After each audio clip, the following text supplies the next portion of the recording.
এখানে প্রশ্ন আসতেই পারে যে বাক প্রত্যঙ্গের সবচেয়ে বাইরের অংশ কোনটি? স্বরধ্বনিকে সংবৃত ও বিবৃত এই দুই ভাগে ভাগ করা হয়। এবং সংবৃত কি? আসসালামু আলাইকুম, আমি এক্স ক্যাডেট কাহার, বরিশাল ক্যাডেট কলেজ, বর্তমান পড়ালেখা করছি ঢাকা বিশ্ববিদ্যালয়। একই সাথে আমি ঢাকা ক্যাডেট কেয়ারে বাংলা ইনস্ট্রাক্টর হিসেবে আছি। তোমরা যারা ক্যাডেট কলেজে ভর্তি ইচ্ছুক শিক্ষার্থী আছো, তাদের জন্য বাংলা বিষয়টাকে সহজ করে উপস্থাপন করার জন্য আমি এখানে এসেছি। এখন বাকযন্ত্রের প্রত্যঙ্গগুলো নিয়ে আমরা আলোচনা করব। আমরা জানবো কোনটা কি, ঠিক আছে? বাক প্রত্যঙ্গের সবচেয়ে বাইরের অংশের নাম হলো ওষ্ঠ বা ঠোঁট। এটা হলো সবচেয়ে বাইরের অংশ। এখানে প্রশ্ন আসতেই পারে যে বাক প্রত্যঙ্গের সবচেয়ে বাইরের অংশ কোনটি, বা বাকযন্ত্রের মধ্যে সবচেয়ে বাইরের প্রত্যঙ্গ কোনটি? কি হবে উত্তর? বলো, উত্তর কি হবে?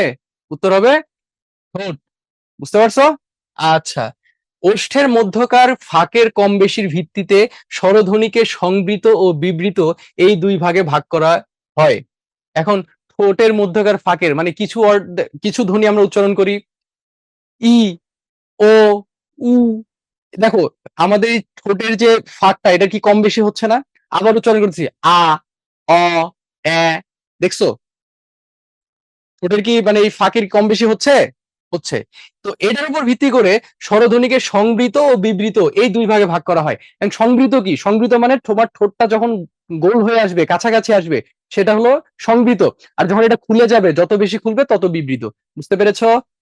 আচ্ছা, এছাড়া ব্যঞ্জন ধ্বনি উচ্চারণ করতে ওষ্ঠ গুরুত্বপূর্ণ ভূমিকা পালন করে। এটা একটা মজার একটা জিনিস, আমি দেখাই তোমাদের। প, প, ব, ভ, ম। আচ্ছা, এগুলো উচ্চারণ করো তো। প, ঠোঁট লাগে, লাগছে। খ, ব, ভ, ম, ঠোঁট লাগে না? একটা ঠোঁটের সঙ্গে আরেকটা লাগে না? এখন তুমি কি ঠোঁটের সঙ্গে ঠোঁট না লাগায় এগুলো উচ্চারণ করতে পারবা? এই উপরের ঠোঁট আর নিচের ঠোঁট লাগবে না, কিন্তু আমি উচ্চারণ করবো। করো দেখি, প উচ্চারণ করো। কেউ পারবা? আমি করি দেখি। অ, অ, অ, অ, অ। দেখছো, ঠোঁট না লাগাইলে এই পাঁচটারই কি উচ্চারণ হয়ে যাচ্ছে? অ উচ্চারণ হয়ে যাচ্ছে।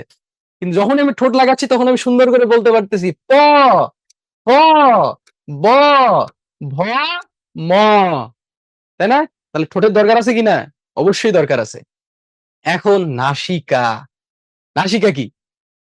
নাক, নাকের ছিদ্র ফুটা দুইটা, এটা হলো নাসিকা।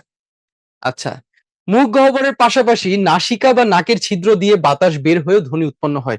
ওই যে আমরা যখন আলজিভ পড়লাম, কোমলতালু পড়লাম, তখন আমরা বললাম না যে আলজিভ এবং কোমলতালু কিছুটা নিচে নেমে এসে ধ্বনি বাতাস পুরোটা মুখে মুখে মুখ গহ্বর দিয়ে বের না হয়, কিছুটা নাক দিয়ে বের হয়, তখন নাসিক্য ধ্বনি তৈরি হয়। ওই যে নাসিক্য ধ্বনিটা তো যখন তৈরি হয়, তখন আমাদের সাহায্য করে নাসিকা বা নাকের ফুটো। বুঝতে পেরেছো? ঠিক আছে।